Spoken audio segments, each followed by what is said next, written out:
बल्लेबाजों के बाद गेंदबाजों की शानदार गेंदबाजी के दम पर टीम इंडिया ने जीता चौथा टी20 मुकाबला। सीरीज को किया 3-1 से अपने नाम। नमस्कार दोस्तों, स्वागत है आपका एक बार फिर हमारे चैनल में। दोस्तों, आप भी भारतीय टीम की बेहद ही शानदार जीत को देखकर खुश हैं तो इस वीडियो को लाइक जरूर कर दें। तो दोस्तों, भारत और ऑस्ट्रेलिया के बीच खेले गए चौथे टी20 मुकाबले में पहले भारतीय टीम के बल्लेबाजों और इसके बाद गेंदबाजों के कमाल के परफॉर्मेंस के दम पर टीम इंडिया ने इस मुकाबले को 20 रनों से जीत लिया। तो दोस्तों, हम आपको इस मुकाबले का पूरा हाईलाइट बताएंगे, लेकिन उससे पहले आप भी टीम इंडिया की जीत से खुश है तो वीडियो को लाइक जरूर कर दें और साथ ही साथ चैनल को सब्सक्राइब कर लें। तो चलिए दोस्तों, जानते हैं इस मुकाबले का पूरा हाईलाइट शुरुआत से ही। तो दोस्तों, आज के इस मुकाबले में सिक्का उछाला सूर्य कुमार यादव ने, लेकिन गिरा मैथ्यू वेड के पक्ष में। उन्होंने टॉस जीतकर पहले गेंदबाजी का फैसला किया। टीम इंडिया की तरफ से यशस्वी जायसवाल और ऋतुराज गायकवाड़ पारी की शुरुआत करने उतरे। तो दोस्तों, पहला ओवर जरूर मेडन डाला हार्डी ने, लेकिन इसके बाद दूसरे ओवर की पहली गेंद पर बैरन ड्रॉप के एक बेहतरीन चौका यशस्वी जायसवाल के बल्ले से देखने को मिला। तो वहीं पर इसी ओवर में उनके बल्ले से 22 का एक और चौका भी मिला, लेकिन इसके बाद तीसरे ओवर में यशस्वी जायसवाल ने शानदार परफॉर्मेंस करते हुए ट्रेविस के इस ओवर में शानदार बल्लेबाजी करते हुए 3 बेहतरीन चौके उन्होंने जड़ दिए, जहां पर उन्होंने दूसरी, चौथी और पांचवी गेंद पर चौके जड़े। लेकिन इसके बाद दोस्तों, यहाँ पर चौथे ओवर में ऋतुराज गायकवाड़ के बल्ले से भी पहला चौका देखने को मिला, जहां पर उन्होंने बैकवर्ड स्क्वायर की तरफ गेंद को 4 रनों के लिए भेज दिया एक बेहतरीन कट शॉट के जरिए। तो वहीं पर इसके बाद शानदार बल्लेबाजी करते हुए एक और चौका 5वें ओवर की तीसरी गेंद पर यशस्वी जायसवाल के बल्ले से देखने को मिला। यह भी कमाल का चौका था। लेकिन दोस्तों, इस मुकाबले का पहला छक्का 5वें ओवर की 5वीं गेंद पर देखने को मिला, जब क्रिस ग्रीन की गेंद को शानदार तरीके से और मिड विकेट के ऊपर से 6 रनों के लिए बाउंड्री लाइन के पार भेज दिया यशस्वी जायसवाल ने और पहला छक्का जड़ा। तो वहीं पर इसके बाद दोस्तों, 6वें ओवर की पहली गेंद पर भी एक कमाल का चौका सामने की तरफ देखने को मिला यशस्वी जायसवाल के ही बल्ले से। तो वहीं पर इसके बाद दोनों बल्लेबाजों के बीच शानदार 35 गेंदों पर 50 रनों की पार्टनरशिप पूरी हो गई। वहीं पर इसके बाद दोस्तों, भारतीय टीम को पहला झटका पावर प्ले की आखिरी गेंद पर लगा, जब यशस्वी जायसवाल बड़ा शॉट खेलना चाहते थे, लेकिन यहाँ पर मैकडॉर्मेंट ने उनका शानदार कैच पकड़ा और हार्डी ने उन्हें पेविलियन भेजा। उन्होंने अच्छी बल्लेबाजी की, लेकिन यहाँ पर 28 गेंदों पर 37 रन बनाकर वो पेविलियन लौटे। इसके बाद टीम के vice captain Shreyas Iyer crease पर उतरे, लेकिन वो इस मुकाबले में ज़्यादा कुछ खास नहीं कर पाए और 8वें ओवर की 5वीं गेंद पर संगा का शिकार बने।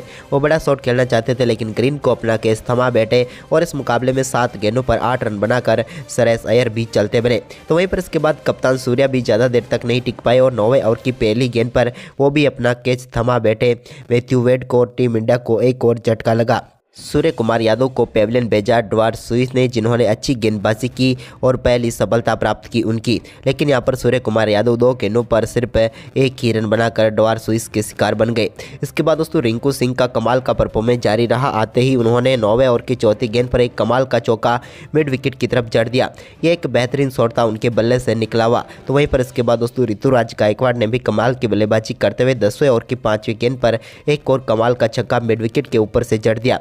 यह भी एक अद्भुत शॉट था। इसके बाद दोस्तों, रिंकू सिंह ने कमाल का परफॉर्मेंस करते हुए एक स्विच हिट के जरिए गेंद को 6 रनों के लिए स्टैंड में डिपॉजिट कर दिया। यह तो उनके बल्ले से निकला हुआ कमाल का छक्का था, जहां पर स्विच हिट के जरिए उन्होंने गेंद को 6 रनों के लिए भेज दिया। इसके बाद दोस्तों, 13वें ओवर की आखिरी गेंद पर भी एक कमाल का छक्का रिंकू सिंह के बल्ले से देखने को मिला, जहां पर उन्होंने गेंद को सीधे स्टैंड में डिपॉजिट कर दिया लॉन्ग ऑन के ऊपर से। तो वहीं पर इसके बाद रिंकू और अब शानदार पार्टनरशिप हो रही थी गायकवाड़ के बीच। इसी बीच दोस्तों, 14वें ओवर की पहली गेंद पर ऋतुराज गायकवाड़ ने एक और कमाल का चौका कट शॉट के जरिए जड़ दिया। यह भी एक कमाल का शॉट था। लेकिन दोस्तों, इसी ओवर की दूसरी गेंद पर वो एक और बड़ा शॉट खेलना चाहते थे, लेकिन इस बार यहाँ पर ऋतुराज गायकवाड़ से गलती हुई और एक और झटका टीम इंडिया को लगा। उनका बेहतरीन कैच यहाँ पर पकड़ा गया और भारतीय टीम को एक और झटका लग गया। ऋतुराज गायकवाड़ की बात करें तो 28 गेंदों पर 32 रन बनाकर संगा का शिकार बने। इसके बाद दोस्तों, नए बल्लेबाज जितेश शर्मा उतरे तो उन्होंने 15वें ओवर की दूसरी गेंद पर एक कमाल का छक्का जड़ दिया, जहां पर डीप स्क्वायर लेग के ऊपर से गेंद को 6 रनों के लिए बाउंड्री लाइन के पार भेजा। तो वहीं पर इसी ओवर की चौथी गेंद पर भी उनके बल्ले से एक्स्ट्रा कवर के ऊपर से एक और कमाल का छक्का देखने को मिला। इस ओवर में कमाल की बल्लेबाजी करते हुए उनके बल्ले से 2 बेहतरीन छक्के देखने को मिले।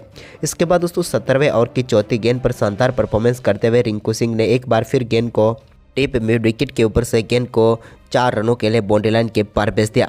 अब दोनों बल्लेबाजों के बीच कमाल की पार्टनरशिप हो चुकी थी, लेकिन इसी बीच 18वें ओवर की पहली गेंद पर एक और कमाल का चौका रिंकू सिंह के बल्ले से देखने को मिला, जहां पर टॉप पेज लगा लेकिन गेंद सीधे 4 रनों के लिए बाउंड्री लाइन के पार गई। ये जेसन बेहरेनड्रॉप की गेंद थी।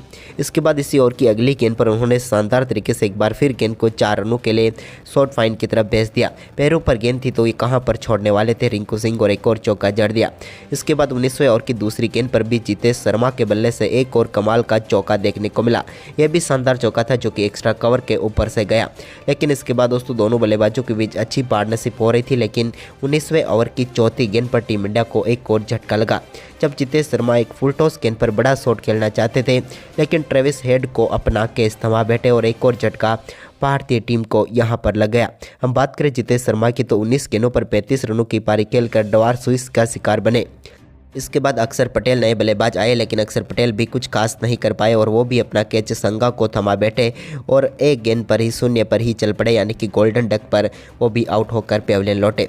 इसके बाद दोस्तों कमाल की बल्लेबाजी कर रहे रिंकू सिंह को यहाँ पर पेविलियन भेजने में कामयाब हुए जेसन बेहरेनड्रॉप, और 20वें ओवर की पहली गेंद पर उनको पेविलियन भेज दिया। उन्होंने शानदार बल्लेबाजी करते हुए 29 गेंदों पर 46 रनों की पारी खेली। तो वहीं पर इसके बाद दोस्तों यहाँ पर दीपक चहर भी ज़्यादा कुछ खास नहीं कर पाए, तो रवि बिश्नोई भी रन आउट होकर पेविलियन लौटे और भारतीय टीम ने 20 ओवर में 174 रन बनाए हुए 175 रनों का लक्ष्य ऑस्ट्रेलिया की टीम के सामने रखा इस मुकाबले को जीतने के लिए।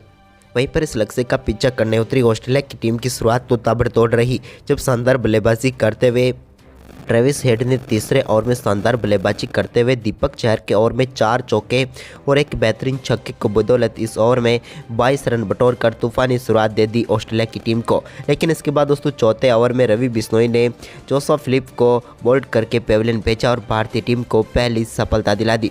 फिलिप इस मुकाबले में 7 गेंदों का सामना करने के बाद 8 रन बनाकर पेविलियन लौटे।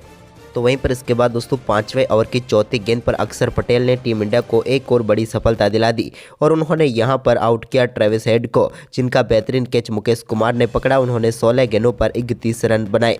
इसके बाद तो दोस्तों भारतीय टीम को एक के बाद एक सफलताएं मिलती रही। इसके बाद शानदार गेंदबाजी करते हुए अरुण हार्डी को बोल्ड करके पेविलियन भेजा अक्षर पटेल ने और एक और झोली में डाल दी सफलता टीम इंडिया के। अरुण हार्डी की बात करें तो 9 गेंदों पर 8 रन बनाकर वो भी चलते बने। इसके बाद दोस्तों टीम डेविड के ऊपर काफ़ी बड़ी जिम्मेदारी थी, लेकिन वो भी इस मुकाबले में उस जिम्मेदारी को उस प्रकार से नहीं निभा पाए। इसी बीच यहाँ पर 12वें ओवर की दूसरी गेंद पर मैकडॉर्मेट को भी यहाँ पर बोल्ड करके पेविलियन भेज दिया अक्षर पटेल ने और एक और सफलता भारतीय टीम की झोली में डाल दी। इसके बाद दोस्तों यहाँ पर भारतीय टीम को एक और सफलता यहाँ पर दिला दी शानदार गेंदबाजी करते हुए दीपक चहर ने और उन्होंने पेविलियन भेज दिया टीम डेविड को, जो कि काफ़ी खतरनाक भी साबित हो सकते थे, लेकिन इस मुकाबले में ज़्यादा कुछ खास नहीं कर पाए और पूरे मुकाबले में संघर्ष करते हुए नजर आए। टीम डेविड की बात करें तो उन्होंने 20 गेंदों का सामना किया और 19 रन बनाकर पेविलियन लौटे। तो वहीं पर इसके बाद दोस्तों शानदार गेंदबाजी करते हुए दीपक चहर ने मैथ्यू शॉट को भी बोल्ड करके पेविलियन भेज दिया। यहाँ पर मैथ्यू शॉट भी ज़्यादा कुछ खास नहीं कर पाए। इसके बाद तो दोस्तों कोई भी बल्लेबाज भारतीय टीम की इस बल्लेबाजी के सामने टिक नहीं पाया। हालांकि कप्तान ने अंत तक संघर्ष करते हुए 23 गेंदों पर 36 रन बनाए, लेकिन वो टीम को जीत तक नहीं ले जा पाए और भारतीय टीम ने इस मुकाबले को 20 रनों से जीतते हुए सीरीज को 3-1 से अपने नाम कर लिया। तो दोस्तों भारतीय टीम का ये परफॉर्मेंस आपको कैसा लगा, आप हमें अपनी राय कमेंट बॉक्स में जरूर दें और इस वीडियो को ज़्यादा से ज़्यादा शेयर करें। धन्यवाद दोस्तों।